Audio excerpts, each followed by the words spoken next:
What is a healthy relationship? I am going to spend some time with Luisa, who is a coach from Vancouver, and we are going to get the male and female perspective on a healthy relationship. And this is the introduction because the introduction that I did on the call didn't work out. We are going to dig into boundaries, the fact that women want to be led in the relationship, and also just ideas around the concepts of a healthy relationship and what we can do today to improve all our relationships. And I hope you enjoyed today's episode. Welcome to the Daily Truths and the Weekly Wins, your daily dose of growth and reflection. I am Matt Clark, here to help you celebrate your small victories and navigate the challenges of everyday life with insights that will move us all forward. Whether you're making coffee or making plans, tune in to start your day on the right foot. Let's dive into today's two truths and find our wins together. So, what really makes a healthy relationship? And we're going to kind of approach it from a man's perspective and a female's perspective and see where we come and see if there's any alignment. I know we all run around with an idea of what we think a healthy relationship is, but how many times do we actually communicate with the person that we want to have a relationship with if it's actually healthy and where we can improve? So that's what this topic is about. That's what this conversation is. I have a few questions that will help prompt the conversation, but I'm hoping that we're going to just kind of go off the cuff and talk a little bit about what we think this is. I'm looking forward to where this goes, but I'm going to start with an opening question that maybe will help us get the topic started. When you think of a healthy relationship, what are some of the first words that come to your mind? Boundaries, Mhm. communication, respect, not making assumptions, the whole exploration of that. I reflected on this as I put the questions together, and for me, boundaries is definitely one. The other thing that came up is a safe place or a safe space. I understand a relationship as this place where I can be my authentic self and really show up on who Mhm. I want to be, and then also be softly guided when I'm kind of being a dick or something, right? And I'm not getting Right. trapped in my own dysfunction. I wanted, really the idea of that question is just to kind of get ideas on how we can take this further. And I sent these over to you to have a look at, but let's start with maybe communicating with each other on how important do you think self-awareness is into building a healthy relationship? And that's kind of a tie into that question before, but what do you think? Where do you think self-awareness plays in this? I got some ideas as well, but I'm really curious to hear what you think. Yeah. Self awareness, I think, is very important in the way that how we're coming across to somebody because the perception that we have of ourselves can be very different from the perception that other people have of us. I had no idea I was doing that.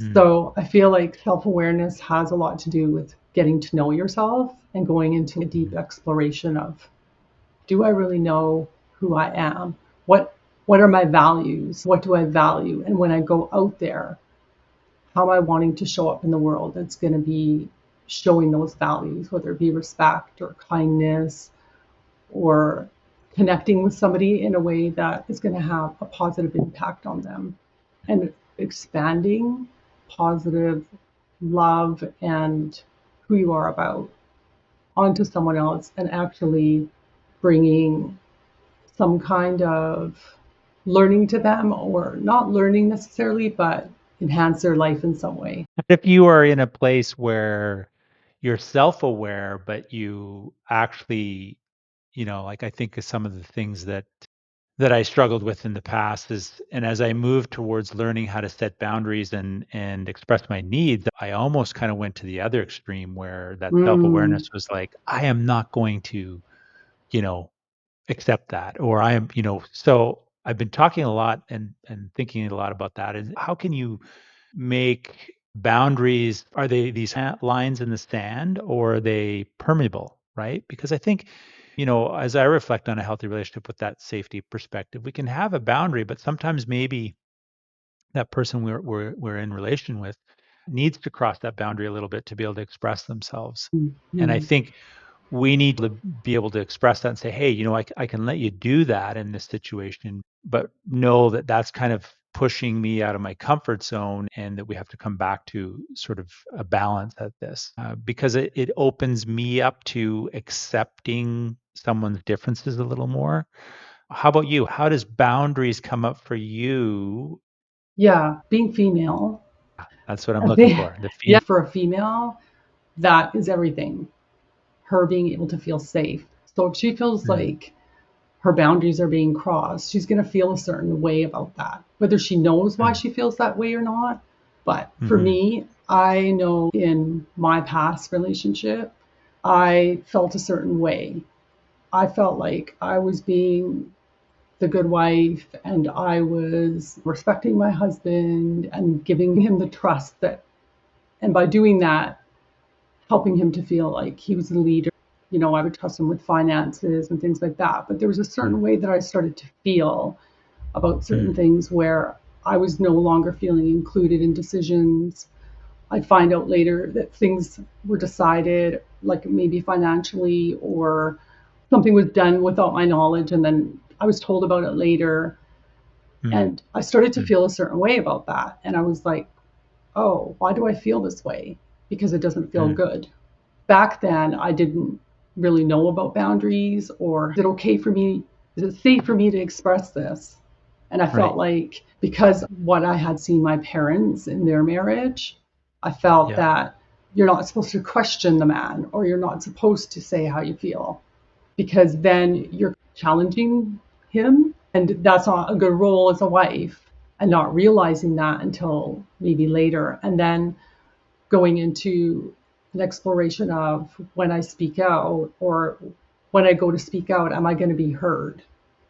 And Mm, that was an unsafe place for me. Why I was feeling that way. And it was because I wasn't expressing boundaries and I wasn't communicating. Those two things are so important in a relationship. But, mhm. I didn't know how to navigate that and explain it in a way that I thought would be beneficial to the container.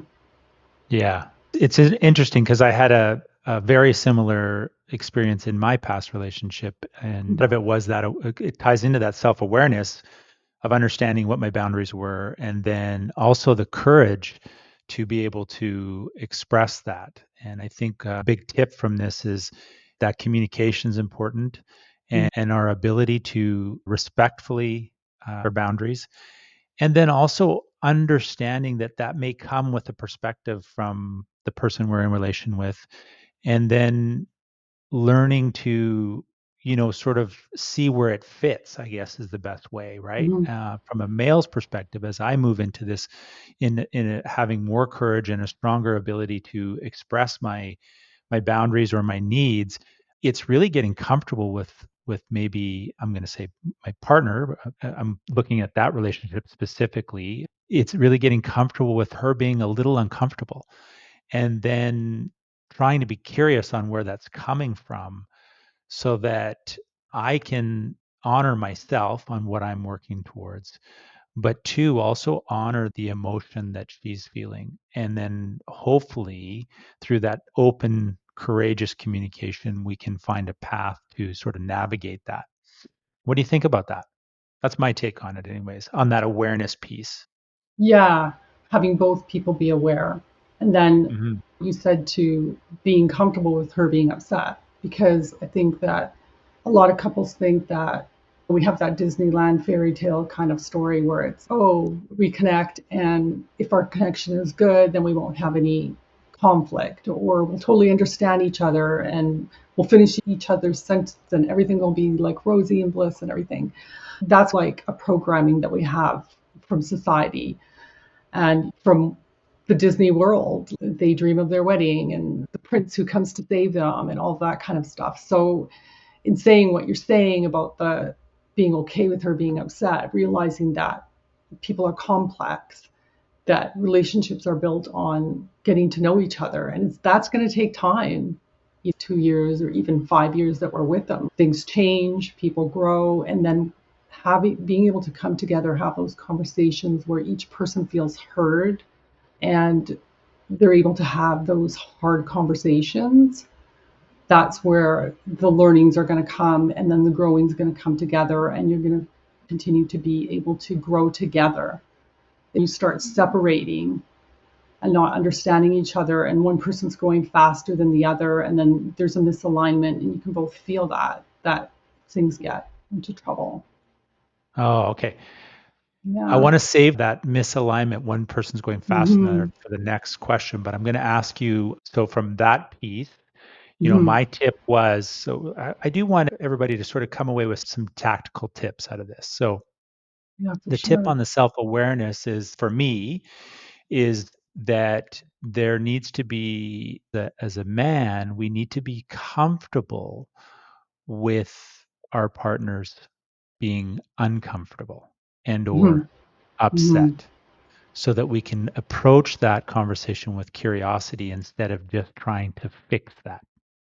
So Mm-hmm. what would be a tip from your perspective, a female perspective, in that awareness piece and that self-awareness conversation side of things? One tactical tip that you could share in that section. I would say to communicate to your partner Mm, how you're feeling in doing the coaching with the women and hearing the man side of it. The one thing that I hear from men is, please don't make us guess how you're feeling. right. To know how you're feeling, but in order to know that, you need to talk to us about it. You need to have enough Yeah. self awareness to say, there's something coming up for me, and it might not even have to do with the man. Just Right. even letting the man know that it's like, there's something coming up for me. I don't know necessarily what it is right now, but I just want you to have awareness around it because it might not be about you. And so the Yeah. man doesn't feel like he's doing something wrong, because that's where I get feedback from men that it's like, oh, I feel like I'm doing something wrong and I don't know how to make it better for her. So the woman really Right. needs to understand that the man wants her to feel good. But Okay. sometimes women interpret that as, oh, he doesn't care about me, really a Right. truth. Yeah. So this brings up a good point, because what happens when, so you, this back to this tactical tip, and I'm kind of going off the cuff now because I could see where this can, even in my own past behavior. And I think maybe it comes to that fact of being uncomfortable with her being upset or discomfort or uncomfortable or whatever you want to call it. So the tactical tip for you is, communicate how you're feeling. How do they approach that if the man is not really, so my natural tendency in the past would be, well, I got to fix this, right? Mm-hmm. What did I do? Okay, like you said, we tend to feel I did something wrong. Okay, I got to fix this, right? And then we'll put our boundaries aside, our needs aside, and be like, okay, what can I do to make sure that she's comfortable? How can a woman express that where a man can hear it? Do you have a tip on that? I have some ideas, but I'm curious on what you think. Yeah. I think in the moment, if things like are heated and she's even taking a bit of space and just saying, Yeah, I need yeah. a bit of space here just to figure this out, she can go away and do her thing. And then she can come back when she's not so emotionally charged. I feel Mhm. like that is very beneficial because space always gives some kind of clarity, and then it helps the person to just themselves a little bit. Yeah, Yeah, so that it prevents things from getting heated and then things being said that weren't meant to be said, and then hurt feelings, and it just escalates everything. So that would be my one tip, is space. yeah. And for the men listening, I think the big thing for you is to just breathe. Just take what she's saying and just listen and breathe through it. It's not your fault. You didn't do anything wrong. And you just have to be curious about where that's coming from. And I think if we follow that practice, it's going to open up a broader, healthier conversation. So I think that's the man side of the tip. One of the things that you mentioned as we were talking was this idea of growth around self-awareness. And sometimes there's this disconnect at the speed that we're moving. How do you think navigating that personal growth process goes? Because I can reflect on some times where I felt like I was doing more work than, Hmm. maybe my partner, or the type of work I was doing was different and not in alignment. What do you think are some tactics around that idea of personal growth and then supporting each other's personal growth, knowing that we're not always going to go at the same speed, and whether there's a speed to this or journey or not, I don't think there is, but what there is what we're learning, right, Hmm. and where that's coming from. How do you navigate that difference in learning in that personal growth journey? I guess is a better way to put it. Yeah. Again, it goes back to self-awareness. And then Mm, that we're everybody's different. The females process information is different from the way that males process information. We learn that even from the classroom environment, like the way that yeah, girls learn is different from the way boys learn, the way they process, and so it's giving that person respect, and then also having self confidence in your connection with somebody that they're going to get there or that you're going to get there. But it's always going to be like up and down and fluid because there's going to be times where your partner is going through something that may be a little bit more challenging that yeah, they're going to have to really take time for and be right. patient with them. And then you might be somewhere where you're like a little bit better in your journey where you're feeling a little bit more confident or, you know, you don't have as many challenges. And then it's going to flip where there's going to be a time where you need a little bit more support from your partner and they're going to be able to give that to you, Yeah, and then yeah, there's going to be times where something traumatic happens to both of you and affects you both. And then being there for each other as you process differently how to navigate that, whether it be like a death in the family or a sudden loss of a job for a man, that would be like very traumatic. And right, then, helping them navigate that and knowing that, that's part of the journey that you guys go on together and right. separately, because there's always what the female is dealing with and then what the man is dealing with. So there's two separate entities and containers, and then there's the relational container where you have to navigate it together. I really agree with you on most of that. And it's that idea that remembering that our perception of events is always different. That's not always easy to accept. Like we can see something one way and we're just like, well, how can they not see it that way? And we just have to have that curiosity. And I think it comes back to it's that place of safety. If you feel safe, then you're willing to accept each other's differences and knowing that that's just a season or a phase or something they're working through or you're working through. I have this idea around vulnerability, and I'm super into the vulnerability perspective from a male side of things because I think generally men struggle with being vulnerable. One of the things that I've come up with is around safety and vulnerability, and I call it a vulnerability circle. We have to build internal safety, which will allow us, if we feel that we have some safety that we can build for ourselves, it's intrinsically driven. It'll allow us to be a little more vulnerable externally to our partner, and if we're vulnerable in that way, is going to create more connection, which is Mm-hmm. going to now allow us to feel more safe. And then that increases our ability to be vulnerable. And we kind of get this sort of feedback where we just get closer and closer and closer as we express ourselves openly. So what's your experience around vulnerability? And that's my tip as far as vulnerability goes is first of all have some safety internally, then share your vulnerability, and maybe it's a little at first, but then build on that safety and that connection that you're making with your partner by sharing some of those things that you're working through. What do you think about that? Vulnerability is like a tricky one just because depending on the two people and how they grew up and how much they were allowed to share with their family and Mhm. how much that was like a common thing. It's something that I feel shows up in a positive way in relationships, and then it can be a really thing. And if somebody didn't grow up with vulnerability, and Mhm. as I mentioned, I'm a very private person, and so I had to really work on the distinction between what does it look like when I'm being private versus just hiding my feelings because I don't want to expose myself to somebody and have them Yeah. know something about me that's private.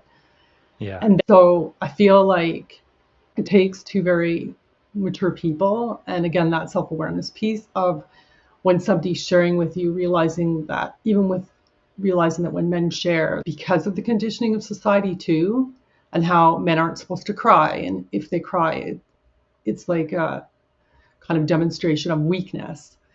Like Right. we're, I feel like just really validating that person when they do share and saying Okay. thank you, even saying thank you for sharing with me. Like when you do share, like even when it's in a group environment or when you're Mhm. coaching with somebody or even with a friend and they say thank you for sharing that with me, just that pause of them saying that helps somebody to really feel like they've been heard, Mm. because sharing is not an easy thing to do for most people. For some Yeah, people, totally. but for most people. And then I want to call out the women a little bit here I want to go there. because I feel like I'm a little bit guilty of this myself, depending on how I've felt about a certain partner, a certain person of the opposite sex when they have been sharing with me. When they start to cry, me thinking, this guy's crying. Like, why is he? I don't feel comfortable with it. Right. And then being catching myself, that self-awareness piece, and saying, wow, to be, for this guy to be crying in front of me, he must feel comfortable, and to actually acknowledge that he's being very vulnerable and not being like, oh, my man's crying. Like, I don't have this vision of him being this strong man who Yeah. isn't affected by things. Yeah. So I also want to just make the women aware that it's like, when that happens, to not to go into that space. Oh, my man's not as strong as I thought he was. Because for him to be showing that vulnerability or that emotion is actually very strong. Yeah. It's just the Yeah. way that we're interpreting it. And to Yeah. hold that space for him so that he feels safe, just in the same way that it's more accepted for women to show that emotion. And so when they're showing that emotion, usually like when you mentioned, the guy automatically goes into how can I fix this? Because a masculine energy piece for a Yeah. man. They don't like to Yeah. see their woman upset. Yeah. And thank you for sharing that because I agree with the idea of, when a man shares and maybe it's a deeper, it has some depth to it. There has Mm-hmm. been, this idea that they think less of me, right? My partner now thinks Mm-hmm. less of me, like I don't have this. And I think if you're in that place, and this is one of the things that I is important to distinguish is that if you've both gotten to a place like where, you know, he's feeling like, oh my God, who is this guy? Well, there's already a lack of security, right? So there's a lack of sense of safety there, I think. And then for the man, if he's sharing that and he's not getting the support he needs around that, then there's also a disconnect there. So my tip is, for men on that is that, show up, be vulnerable and see what happens, right? It's not always going to be great, but there's a level of sharing that is important, and as you share a little bit, you will feel that you may be able to share it more over time. And if Mm-hmm. you're not getting the response you want, then there's some opportunity to reflect, right? Mm-hmm. So I love that. Thank you. I wanted to let's get into the male female attitude towards conflict. Yeah, there's conflict. We're fighting about something. How do we manage that? What's your tip as a female? And then, so we're going to give the tip from your perspective as a female to a man. Like, how could a man better handle conflict? And I'm going to do the same from a man saying, hey, this is what I'd like to see from a woman in conflict or my Yeah. partner. Yeah. Let's actually put it Yeah. that way. So are we talking about like Conflict. a, yeah, like a fight where you guys are Yeah. screaming? We're in the depths of Mm-hmm. it. Like we've all been there. And let's Mm-hmm. be honest, it's going to happen no matter how grounded we are, how good we are, how much practice we take.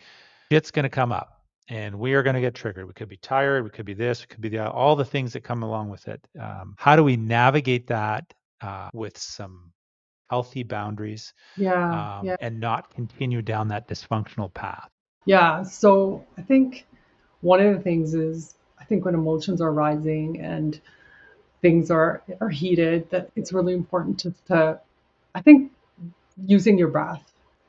I feel so much pressure because I'm not being allowed to have that space. Right. Right. And I Yeah. need to say what I need to say right now. Yeah. I think it's still important to say, okay, I'll express that I need the space. And but if that's triggering your partner, say, I can stand here and I'll breathe. And then you say what you need to say, and I might still need to leave after that.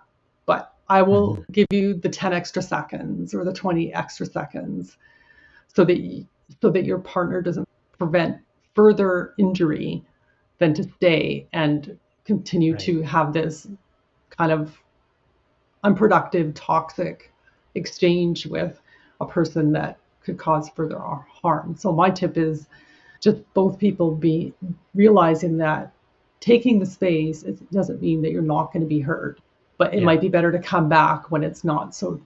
Yeah. And as the Yeah. two people get to know each other and giving each other that grace and that space, that it will become something more familiar. And then it won't need to be, oh, you're not listening to me when I need you to listen to me in that moment type of thing. But there may be some moments where the woman might need to just stay and feel uncomfortable for a while and just Yeah. hear the person out, Yeah. and it's not going to kill you. It can't always be about you. Exactly. Yeah, and that's great. And I really like the one point you said, about taking a break sometimes before further injury. And I think it's Mhm. really important to remember that if we allow the dysfunctional conflict to continue, it does come at a cost. And Mhm. it's a lot harder to recover from that injury if we carry it further than it needs to be than, maybe having some emotional maturity and just taking a pause. So that's super important. But Mhm. from a man's perspective, I also, and this could just be me, because I sometimes struggle with getting my words out in those types of conversations. Mhm. And I like to think I'm usually pretty calm. But so sometimes I would suggest to a female's perspective is just hearing them out, right? Mhm. It's not always going to be the best words. Men typically tend to act, as we become more self-led and we can control our emotions, we can manage that a little better. But sometimes we still are in a place where we just need to be angry. Mhm. And sometimes leaving that place and leaving that person without the ability to express that anger. Now, again, it has to come with respect and boundaries, but I think with having your partner leave the room all the time to calm down, it actually stifles the man's ability to just be able Yeah. to, like, I just need to be mad. It's not at you. It's not about this. It's not about that. I'm angry and I don't know what to do with it. Now, I usually suggest to men to, take that break, go yell in a room by yourself, yell in a Mhm. pillow, go Mhm. outside and scream, whatever it may take. Sometimes it comes with mistakes. And I think that's understanding that, and I don't know if that's the right way or the wrong way, but that's a tip where I always feel, and maybe because I have, like you were saying, I never really had an opportunity to express myself. And then I'm actually in this place where I feel like I'm grounded enough where I can express my anger in a healthy way and my partner walks away, then I'm like, okay, this is because that's also an opportunity to be a vulnerability, right? Like, look, I'm angry and I need to share this, as opposed to, men typically try to push it down and be like, I can't be angry. I can't be angry. Actually is like a very healthy emotion. The piece about suppressing the man feeling like he needs to suppress it because it's going to injure their partner, I think that's a really important piece because that's one thing that I hear from men a lot is they feel like they need to suppress their emotions and appear like they have it all together all the time for their Yeah. family or for their partner or even for siblings or their parents. They hold it all together. And that's where the danger comes in, where men feel like they're not seen. And Yeah. then there ends up being, an explosion. And so I think it's a really good distinction. And it is okay to suppress anger for a period of time, like if you have to table it, but it's always really important to go back to it and Yes. process those Exactly. emotions in some way. Yeah. And I think that's going to take practice, right? Hmm. And practice to be able to express that. And I think that's the part I'm getting at is, or Yeah. what I'm trying to share, that tactic tip is, if as the man, if you're going to lose it and say things you're going to regret, then it's time to pull the pin and back off.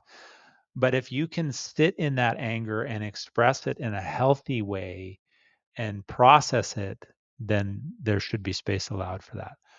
But it's also Hmm. very important, and this is to the men out there, I'll call the men out, is that you need to be self led. You need to ground yourself and make sure that you are clear in your words and you're not just lashing out. And that takes, like I say, it takes practice. So you may have to do that on your own a little bit before you come into Yeah. relation Yeah. and then say, okay, this is really what I'm feeling. If you can just have that little bit of a break, I think you'll come away better for it. Yeah. I want to try to give listeners like some really maybe two or three takeaways from this. Hmm. Okay. So a healthy relationship, and this could be your partner, romantic relationship, could be relationship with your kids, relationship with your friends, relationship with your family, anything that carries a lot of emotion. Those Mm. close relations always do. What would be the three quick tips that you could give to anybody that would improve their relationship today? Okay. 3 quick tips. I think being a good listener, and when somebody is actually sharing something with you, being present and actually listening, and then even reflecting back to them how you understood it. Respect, an important one. And by that, the example that I can give is allowing somebody to be who they are and respecting Okay. that and not having it be your mission to change them into what you need them to be. I love Respecting that. them, yeah, as a Yeah. person. Third one, oh, fun and playfulness Okay. to improve a I like relationship. that. Like also Yeah. taking a break, not Yeah. always having things be heavy. Yeah. That because men are kids, men are Yeah. always kids in some way, and Yeah. bringing some I fun can into agree the to that. relationship, Yeah. I think really improves it. Whether it be even with your kids, a partner, just bringing that fun component into it and doing something that you both enjoy and part of enjoying life and not Yeah. always being like, oh, we have to work on this, or I have to be self aware, or I have to process the feeling to death. Like, not always having it be about that. Yeah. Love it. I love it. Joy. Hmm. My three, I'm going to agree with you on the first one, listening. I think that's, for men, it's a skill that I think we all need to practice more.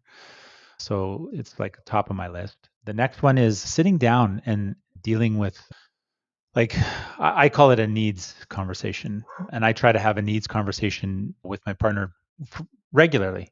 So I would say Mm. regular communication, get stuff on the table before it Yep. builds up. Right. So that would be my Love that second one. tip. And then the last one, I'm going to agree with you on that one as well, is joy, right? Mm. Men, we're kids, right? We're running around doing all these things because we just want to play, right? And that would be my third is joy. Yeah. So, all right. Well, Hmm. thank you. Do you have anything you want to add or anything else you'd like to share? Anything? No, thank you for today. And yeah, I think it's important to remember that as men and women, we want the same things. I see a Hmm. lot of divide out there sometimes where the men are against the women and vice versa. And at the end of the day, I think I hear men saying that they're looking for a good woman, and I hear the opposite. So I'm thinking there's Yeah. all these good women and all these good men out there. So they just need to find each other. And we're not enemies, Yeah. want to be seen and heard. Yeah. Yeah. Mhm. I agree. And I think that's on both sides, right? And we want to be seen and heard for our differences. And I think that's the part we have to Yes. remember is that when we both Yes. come into those conversations, they're different. And if we Hmm. can just have that curiosity on, oh, why is that? Yeah. I think we'll come away better. Yeah. I love Um, you that know, that word. I wanted something that just came up.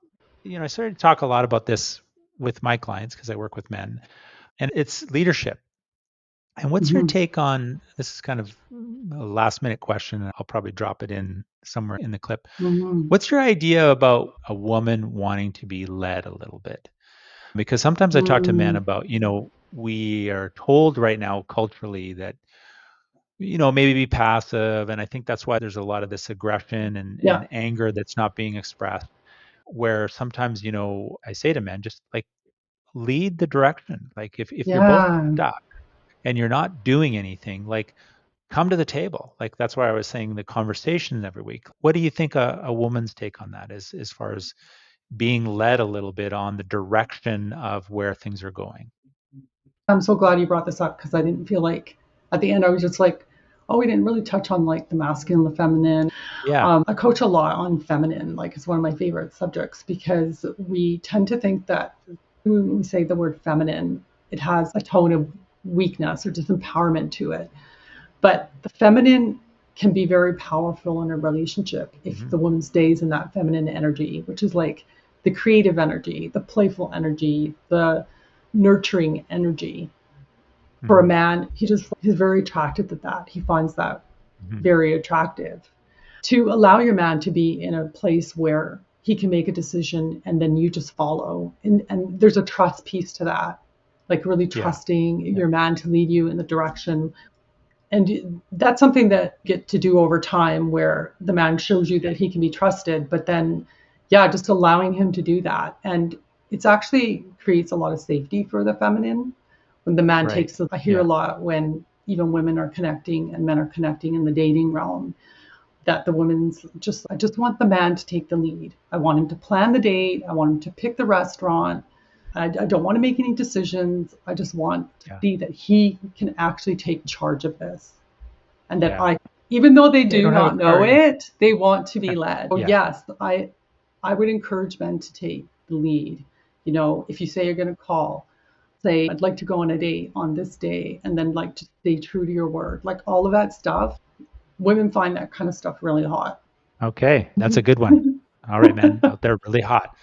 And it has to come with respect, right? And I think a man can lead with a respectful way that is supportive.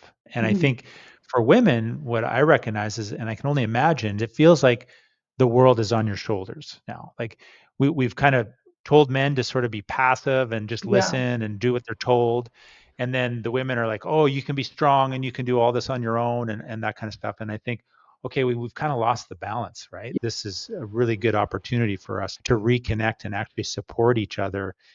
Probably what feels more natural for us. But again, coming with that trust, safety, respect, all those sort of reasons behind that, because, we can, and I'm sure most of us have experienced where we've done that and it hasn't ended well. And so then we pull back from that.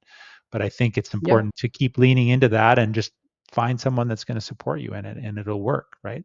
Subject Yeah. of the whole where society has gone now, and men don't know where their place is anymore because there are so Yeah. many empowered women out there. And yeah, it takes, I think we need to rewire about it. That sounds like another conversation then maybe. Yes, So, totally. all right, so we're going to wrap up now. Is there anything else you want to say? And then we will stop the recording and go from there. No, I think I've basically, my message is like we need to bring men and women back together. Awesome. And I love that. So if you're new to the channel, please be sure to hit the subscribe button and the notification bell because I love doing this. And I am looking forward to sharing more of the things that I'm personally working on and what I'm working on with clients. If you have anything you'd like me to cover, be sure to drop it in the comments as well. Thanks for joining me on the daily truths and the weekly wins. I hope today's episode leaves you inspired to embrace life's challenges and make the most of every day. Don't forget to subscribe and share this with someone who could use a little boost.